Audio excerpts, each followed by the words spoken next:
Hello and welcome back to Crypto Live Leak. My name is Ken, and of course we have Phil here with Hayek Lab. How are you doing today, Phil?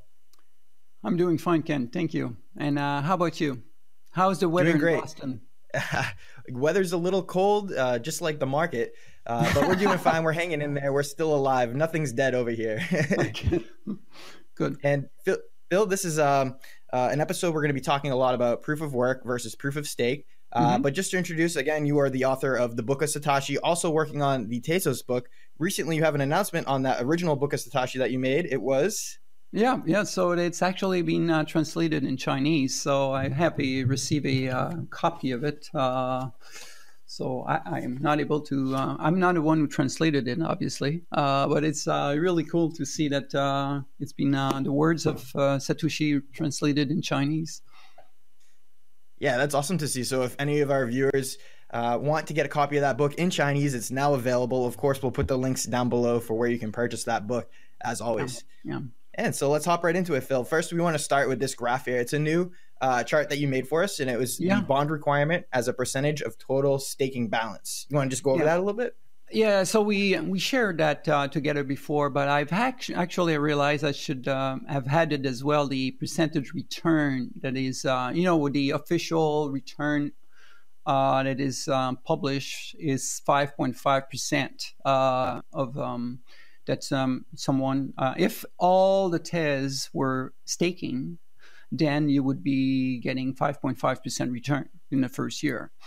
But in reality, because on the first cycle 7, for example, there were so few people staking, they had a return that was something like 23% or something like that, as you see on the green line here. And as more and more people got in, then it dropped down, and now we're around a 9.2 or 9.3% figure, somewhere in there. So yeah, you really see interesting, yeah.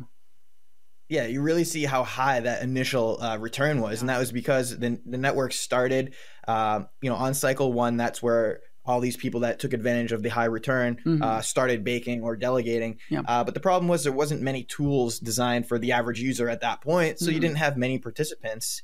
So then you were able to see the extremely high percentage return gain for those first few cycles for the reward period there. So if you were able to do some research, activate your XTZ wallet from the fundraiser, start baking on your own or delegating in those first few cycles, then you would have reaped the benefit of getting that extremely high percentage annualized rate return. Yeah, I am. Yeah, that's right. And that's the reason why the bond requirements was low in the beginning, because they understood that not everybody is going to be staking, so therefore there was not enough Tez and bonds to service those bonds. And as we're going up, then things will be stabilized. This will be straight line and starting 64, and the red line. While we see that it's starting to stabilize, the roll staking is also stabilizing right now. I'm not sure how the implication of the cooling of the market is doing. So I was wondering if it was going to be changing anything, but it's not. It's just not going up as much, but it's not. Everybody's still staking in some way. Either it's the exchanges or the new buyers or so on. It does not affect the price. The price does not affect that much of staking, as we can see. So the total network staking is still around that 79, 80% participants of activated XTZ are participating in staking? I do not have that figure, but the blue line is number of rolls staking, and it's 46,000 or 47,000 stable at that. Yeah. All right, awesome. So let's hop right into the main meat and potatoes of our presentation here today, and this is going to be the differences and sort of definitions of proof of work and proof of stake. So you want to start off by just giving us a little bit of perspective on this? Yeah. So if you look at that. Slide 2 here. We see so many times the people that are in Bitcoin world or any of the proof of work world. There are actually so many people in both camps. They're actually talking about shitcoin. It's the word that we're going to say. And so this coin is shitcoin. Bitcoin Cash is shitcoin. Bitcoin Cash is Bitcoin is shitcoin. And then you have it. You keep going. Everybody's So I was just thinking about that. I was telling that my wife is imagine if investors of Microsoft were seeing the same kind of thing. Oh, it's Apple's shares are shit shares, you know, and you should all invest in Microsoft MSFT, because then the market cap of Microsoft will be higher, or Target versus Walmart and that kind of thing. No, everybody's investors are just understand it's different things. We see this kind of mindset more aligned with the monetary investment type. And actually, I've seen that a few years ago, not that much today, but some that were gold investors only, they were angry or attacking silver as, oh, it's going to go to near zero when we're going to have hyperinflation and that kind of thing. And so they were dismissing silver. Well, in my case, I find it's important to own both, and it's actually, I see that silver's got way more upside though. But anyway, the point is the attack that were related to this. So it's funny, right? I mean, as we know, that 2017 was loaded with a lot of hype. A lot of tourist investors or tourist participants came into the cryptocurrency market, and a lot of projects sort of got way overvaluated. Market caps went way more than they should have been.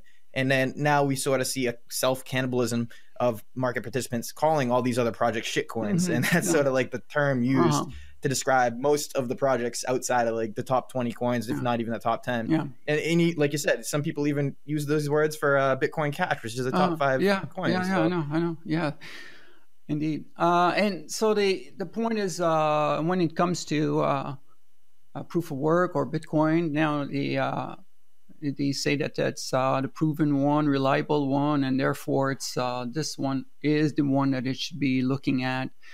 But proof of stake is not valid. Its work needs to be required, and so on. But really, is it really required? And on the slide 3, the question that really we need to answer. It's not about very impressive economic theories that you might have, or it's really boils down to a single question: is how immutable is that blockchain for that cryptocurrency? That is the question to answer. There's nothing more. It's that's how we should look at things. You know, so how immutable. And if it is, then it has all the same properties as Bitcoin does. So we'll look at that, because once the point is, you want to have a transaction that you know it's not going to be, and we know that's not the case with US dollar. You know, you make a wire transfer and then the government comes in and then change that or blocks it or whatever. You see the point, yeah. So, right. So you're almost equating value or worth of a blockchain, or at least in comparison to Bitcoin, with how immutable correct. it is. How certain are these transactions that are going through correct and immutable? Yeah, because that's the purpose, is that you want to be able to prevent double spending. You want to prevent. You really want to the pure accounting with a pen-only data chain. You want to make sure that it's not going to be or revoke, change, or whatever. That's really the value of Bitcoin is from there. So in that, when the starting question to look at then is it too centralized? Because then that will go against that. And a supreme leader kind of move, like we actually saw with ETH, Ethereum. We saw that, it was a bad move in my opinion. But I've heard something like that about XRP and EOS, that there were something that was blocked or something like that. I don't know the details, but it didn't look good, on those level. Yeah, I've heard that as well. At least with EOS, was if there was sort of like fraudulent accounts or addresses that were doing the wrong thing, they could actually come in from a central authority and alter those transactions and wallets. And that should not. I mean, errors or whatever, it should be just like in Bitcoin. Sorry, that's it. That should be. If you sent to the wrong address, that's too bad. Money's gone. You can't get it back. Yeah. And so which is actually, it's actually interesting. I actually thought of this, just a random thought here.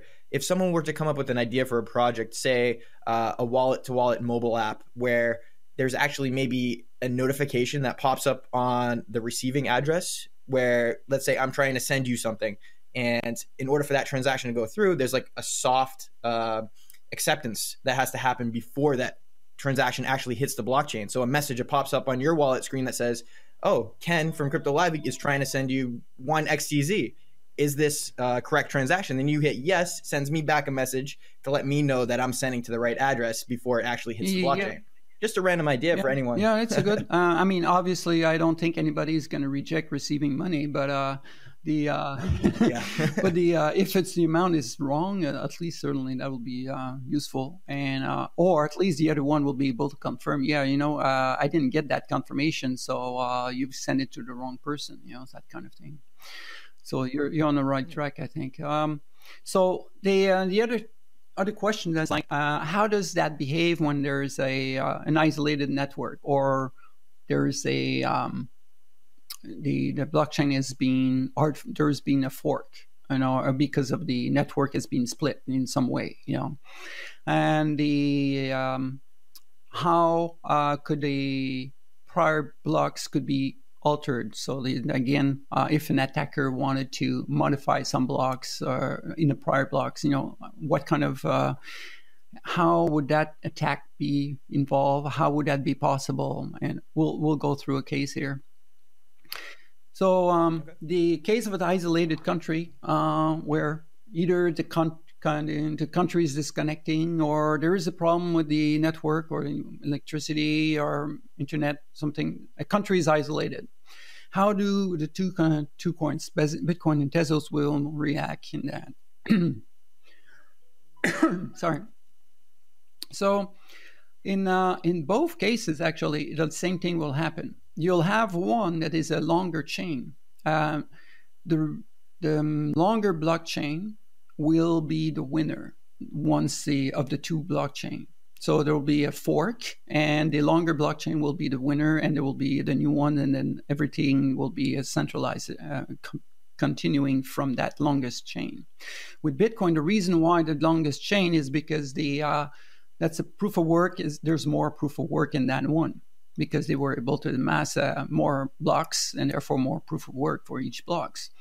With Tezos, the same equivalent, there will be the combination of highest priority and in a staking priority and a staking balance, because if you have the priority number 0, highest priority for a block as a baker, you're the one scheduled to bake that block, but you're down, or you're from the other network that's been disconnected, then you won't be able to make. But the guy behind you is going to take over you.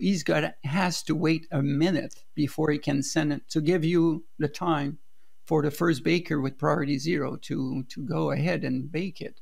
So there's always a delay of 1 minute for every priority that skipped through. So therefore, it's not moving as fast, the blockchain, just as Bitcoin. When one is faster than the other, that means the longer the blockchain in terms of over an hour. And so that's we'll go over that. You'll understand a little bit more. So yeah. So how many priorities are there, say in Tezos, where the rights to bake a block are determined, many cycles before that actually occurs? I believe it's something like, 7 cycles before, or 6 cycles before the actual baking occurs, the rights are determined. So let's say you're isolated country, you lose internet connection, you go down, so your node disconnects. So as that block comes up for you to bake, you're not online. So a minute passes, and then the person behind you has next priority. So you were priority 0, the next person is priority 1. So now the transactions in that block remain unverified until this person, priority 1, then bakes the block and verifies those transactions. Now this can happen how many times? Yeah. Like how many priorities are there? I actually do not have the full answer, but I believe it is just as many priorities as there are bakers. So if there are 500 bakers, then baking nodes with at least 10,000 Tez in staking, then you'll have 500 priorities. And so every blocks will have that. But obviously, it'll be catastrophic if we go down to baker number 500 for a given block. I mean, everybody else is so pretty much you're on the island of you're the one isolated. And so in this case, but the point is that there's it goes far deep enough so that and you also have endorsement that is combined. So the more endorsement as well is helping to in terms of elevating the value of a chain as well. So, and now are rewards associated with that block if it gets knocked down in priorities? Are they but less? Endorsement, yes, but blocks for the baking, it remains the same. Yeah. So the slide number 7. So if you're not familiar with that movie, Castaway, Tom Hanks gets on an island, stranded out for 4 years, and so in this case, we're imagining the case where he gets back, and he had XTZs. He knows about Tezos.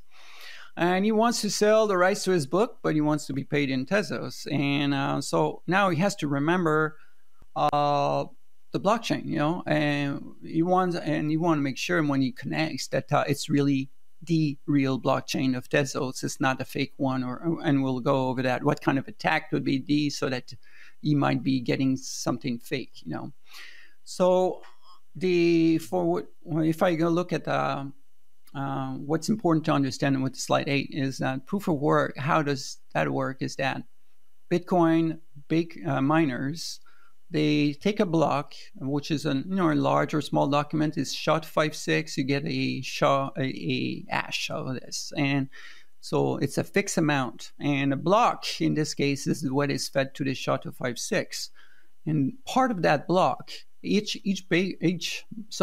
miners have a different block, and very specific to them, with their own rewards assigned to them. And there's a nonce, which is a small number that you keep incrementing, and look at it as if it's a lottery ticket. You increment that number until the SHA-256 will have a number of leading zeros. So when I see A948, something like that, so oh gosh, it's not. I need 8 zeros. So it's not at all. So I increment the number from 1 to 2. I run SHA-256 again. I get another number. Well, I only have 1 zeros in this, so I have to keep incrementing, and it goes to 1 million, something like that. If you look at the Bitcoin blockchain, miners have to go through 1 million times of those SHA-256 until they have the number of zeros, leading, say, 8 zeros or 10 zeros. Pick a number.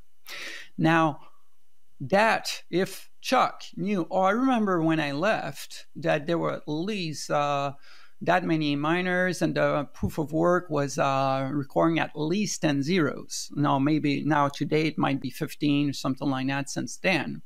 But at least he's expecting at the minimum 10 zeros that will be there. So anyone who wants to fake with a complete fake blockchain would have to fake him to recreate something that will be impossible for them to recreate the whole history. So the best they could be able to is recreate a past recent transaction where they did own a certain set of transactions of Bitcoin, but they spent it. Now they want to make him believe that they can actually send it to him, that kind of thing. They own that, something of that sort where they want to pretend that they had that transaction that did not occur or did happen, something like that. So then they have to just rewind back to and recreate the proof of work. But what will happen is that, say that they only have 5% of the hash power. That means it will take them 20 times as long to recreate every block as what is the Bitcoin's blockchain. Every block takes about 10 minutes right now with Bitcoin network. So if you alone with 5% of network hash, it will take you 20 times as much, 200 minutes for every block. So right up front, for the further away you go, the more expensive it will be to pretend to recreate these things, 200 minutes instead of 10 minutes, So that's very expensive. So your blockchain is likely to be less.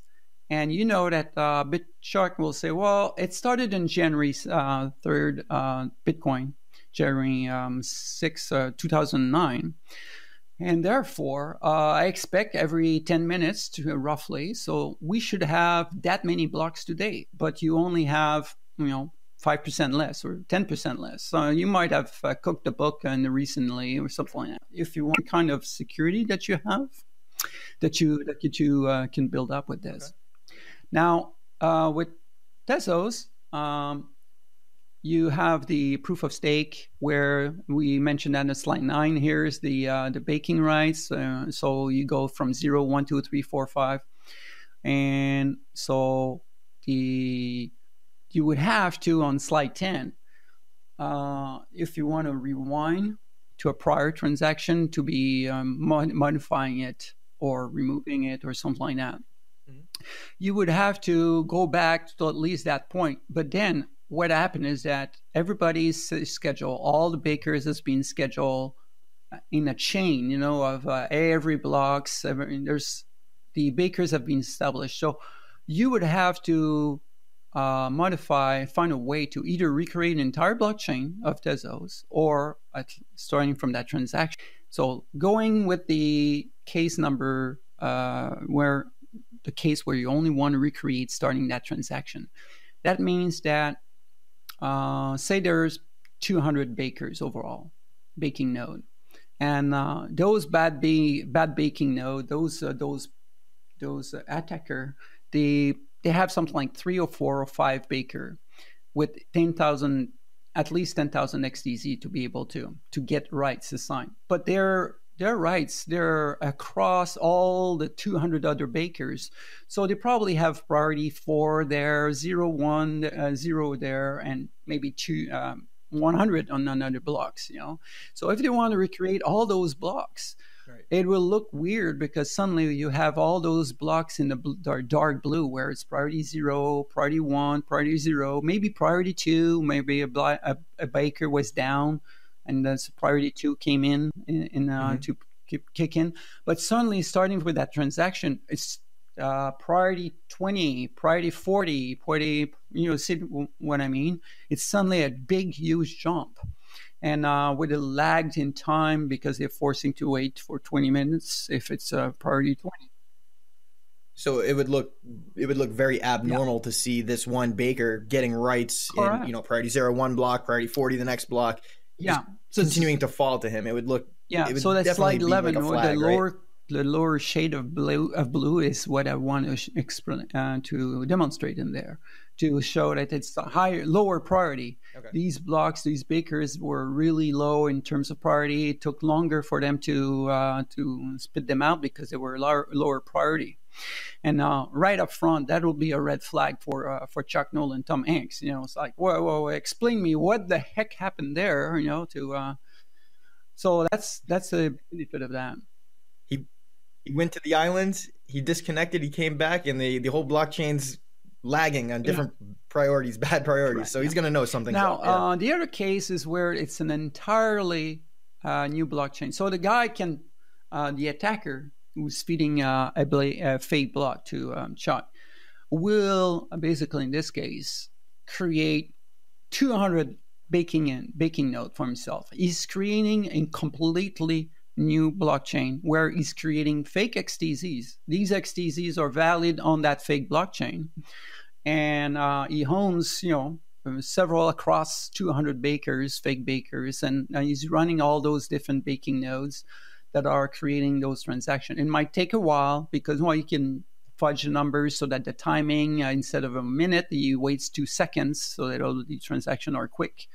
But the point is, he will have all those that will be looking very good from an outsider, except that on slide 13, the point that will be required is that if Chuck remembers, I do remember the TZ1 address of a very highly trusted baker, and it's Hayek Lab, and they have SOHPTP5 in there, and I don't see anywhere Hayek Lab's TZ1 address in all of your baking nodes. Therefore, that I don't believe your thing.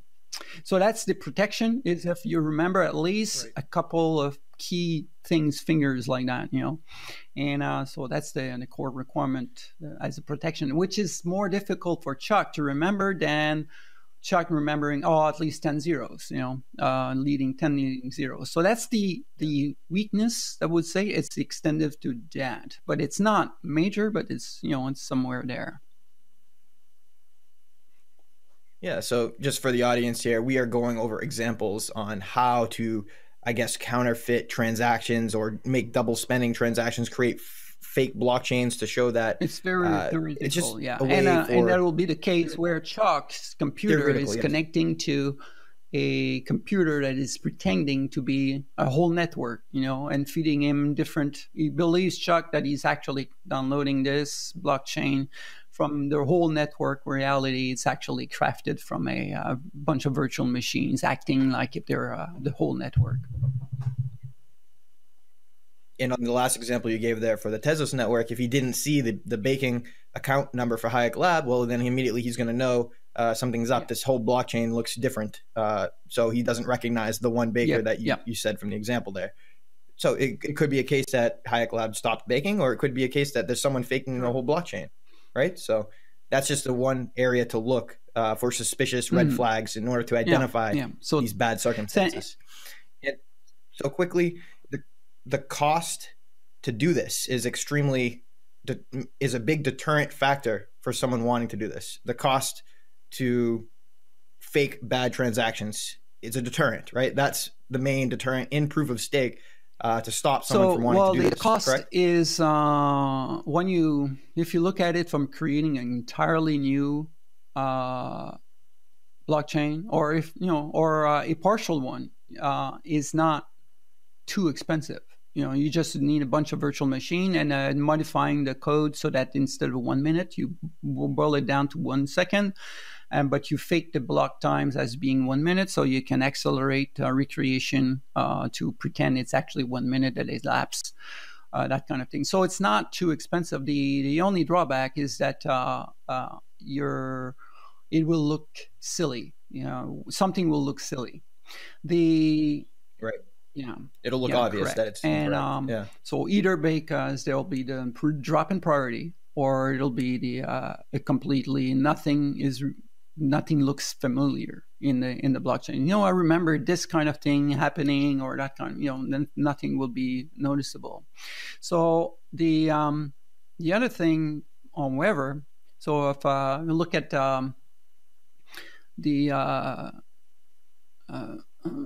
proof of work in slide 14, what is funny is that actually, which is my point, is there's actually value in keeping both around. The two concepts, we never know what the future is up to.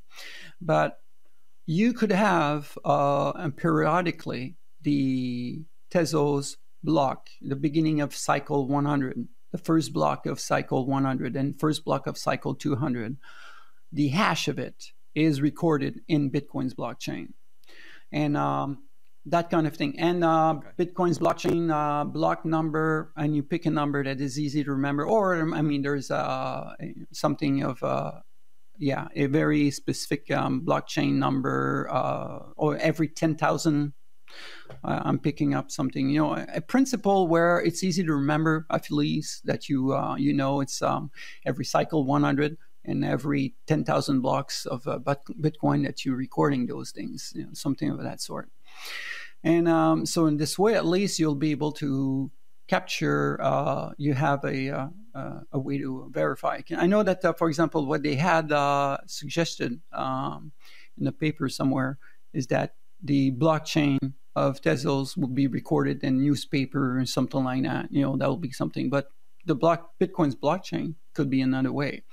But again, the other technique is just to remember a few of your favorite bakers, and so these are the critical point. Because on slide 15, the point is, what is really the core value of Tezos is the fact that the bakers, they have a really, really strong incentive in maintaining the value of the Tezos, extremely strong.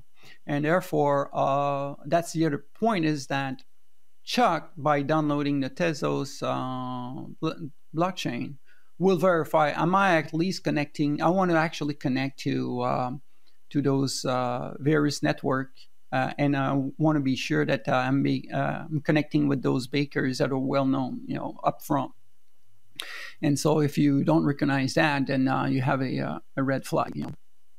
And so these are the kind of thing. Exactly. So the nature of the system, the bakers want to maintain the value of the network, so they are just by nature not enticed to double spend or create false transactions, because that would again deter from the value of the overall network. So it's sort of like a self-sufficient economic. And I'm not sure if you noticed what happened recently with all these hash powers reducing because of so many bakers are selling the hardware and so on. There are several coins that had a real drop in the hash rate, and there were a few of them that had the 51% attack. And that's one thing. Yes, proof of work. And this is in proof of work? Proof of work is not technically something you could see with a proof of stake coin. Because for a form of 51% attack, you would need to own 51% of the staking that is on the network. So you need to have a huge, the equivalent of that will mean that you need to acquire a ton of Tez. And just to destroy the currency by, making alternate. I mean, those currencies that got the 51% attack, it did alter their price, affected, people or so. While there's weakness in those things, the security is really in their hash powers, and a bigger one, the more difficult will be for a bunch of bakers to attack. But a small guy over there with a small Bitcoin, small cryptocurrency that has not too many hash power, any of those big miners, they could target those small cryptocurrencies, and then they'll automatically gain 51% attack. So really it's based on the hash power, but that's not possible proof of stake. So do you have any specific examples? I know you mentioned some recently, but of coins that had this 51% attack on their proof of work chains. What happened to them and how was it reversed? So and what incentives does someone have to do that? 51% attack, a typical attack will be that they hold, they create their own blockchain, but they don't publish it. So they're forcing the whole network to believe they're smaller blocks. So if you look at that slide number 6, the lower shade of blue, that's where the whole network see. The higher, darker shade of blue is hidden by the attacker with the 51% hash power. And so then they use the lowercase, which is the publicly known. That's what the exchanges use and so on. And then they make a transaction. They send it to the exchange. They sell their cryptocurrencies on the exchange, for example, because they don't need. It's not proof of stake. It's proof of work. So they don't need to own anything. So then they sell it, and so before the price drops, for example, and then suddenly they have they release their longer chain, and so they still own their Tez in the real chain this longer one that they have kept hidden because it's the longest. Because they had the more hash power, it became the longest chain, and once they publish it, it takes over the smaller one that there was not as enough hash power on it. But by doing so, then they can reverse. Even though exchanges will wait at least six blocks or 10 blocks, depending on the cryptocurrencies, for confirmation. Now they got fooled because now they waited, since they have the hash power, they could wait a week. They wouldn't be fine because they all have the hash power to constantly keep going up. So they fooled. So by that time, Correct. They've already transferred onto the exchange, traded this coin they've attacked with the false blockchain into a different coin, withdrawn that coin, they're off the exchange. So now what happens when they leave the hash power and operations on that proof of work chain go back to normal? Is it these false No, transactions are included in the blockchain that's currently being since it's fixed, mined. And the other blockchain is really tied up, and you cannot modify unless you recreate entirely new. So what happened is really you get stuck with this, and they got full. And I mean, they could recreate, they can retrace back, but then what does that cryptocurrency that do the same thing as did Ethereum in the back? And we're going to rewind, and it's destroyed the whole point of immutability then. So what do you do in one way or the other? You so actually in that case, you making just things rough for that cryptocurrency. so Yeah, in that case, the chain would correct. just And go the forward exchange. with those bad So transactions on it. that's why Oh wow. exchanges, they have to be careful for those proof of work weak coin, where the hash power is weak. There's always a danger of those things, and so that's the real thing. But the proof of stake, you do not have that problem because they will be tied up, and for a long duration, because you need to at least be baking, and you would need to have a tremendous amount of tests to be able to pull this out in some way. And with the longest blockchain, you would need somewhere close to 51% to have this trick. Wow. Yeah, and that seems almost impossible with Tezos the way it is now. There's so few XTZ for sale on open market. It would take quite some time for this Even potential existing attacker to holders right accumulate now 51% that stake. really have a large, and they are baking. No, pick the baker with the highest amount of TES. Is he likely to do that if he's able to accumulate even more? With all the TES that he has, is a big incentive to maintain integrity of the Tezos network, not destroy it by manipulating and doing it. The most Occam razor type of attack that you can imagine is someone's going to steal a private key of someone else and just dump it on the exchange, sell it, and get Bitcoin or whatever dollars and move out. That's what you're going to see. They're not going to attack the Tezos network because of this principle of proof of stake. Very interesting. So that, in my mind, almost makes a blockchain like Tezos more secure and immutable than a lot of other proof of work chains. Maybe not Bitcoin, because we're saying it has such a long history that it's even more costly and even greater deterrent than accumulating the 51% stake in like a Tezos whose market cap is something around. It's exactly that. It's the hash power right now, on the proof of work. And Bitcoin has the highest hash power and therefore the highest security based on that. And that's really essential to watch for those, and that's why it's part of their security. And I mean, it's one of the point that many of the Bitcoin holders will say, all those other cryptocurrencies are weak because they don't have as much hash power, and you have a point in regards to that. But it's again, with the proof of stake, we see it's a different. The only thing is the ability to make sure that you connect to a network that is really the real network, Tezos network. And if you're not able to validate that by at least remembering at least a few keys, or something, a few of the bakers. Yeah, so I think you gave some great examples here today with Chuck Nolan, Tom Hanks there. If he was on an isolated island and came back into everything from being isolated, what were the scenarios that he could walk through to see if the chain he was trying to connect to was suspicious or false? So if there are any more questions, I know this topic was a little technical for the audience here today. If there's any questions, you can definitely feel free to follow up with Phil. All of his contact information will be listed below. Again, he does run the Hayek Lab Bakery for Tezos, one of the most well-respected bakeries, I think, in the ecosystem at this time. And I hope that these videos are helping expand your audience as well. So I just want to thank you again, Phil, for coming on today. And do you have any closing statements or anything else you wanted to say? Don't worry about the market. I'm secretly hoping that this XTC goes down to 5,000 TES, 5,000 Satoshi, so that we get for one Bitcoin 20,000 TES. But that's a possibility. Oh wow! Yeah. The fundraiser was 6,000 TES for one Bitcoin, so we're below that now.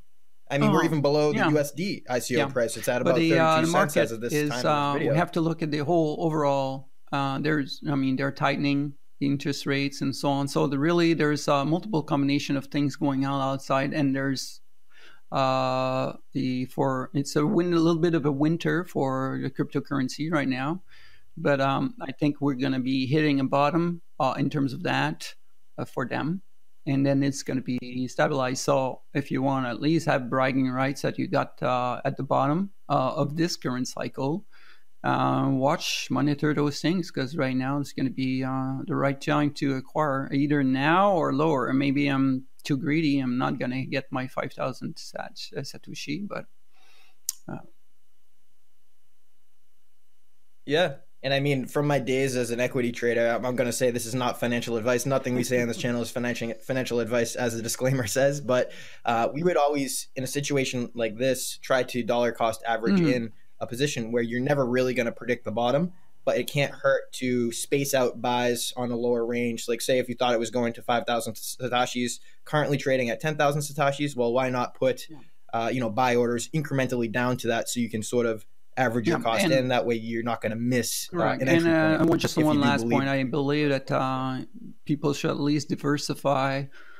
I'm not talking about worsifying, diversifying. I'm really talking about diversify and not only owning Bitcoin and Tezos, but you should also consider owning silver. It's the next Bitcoin in terms of price movement, in my opinion.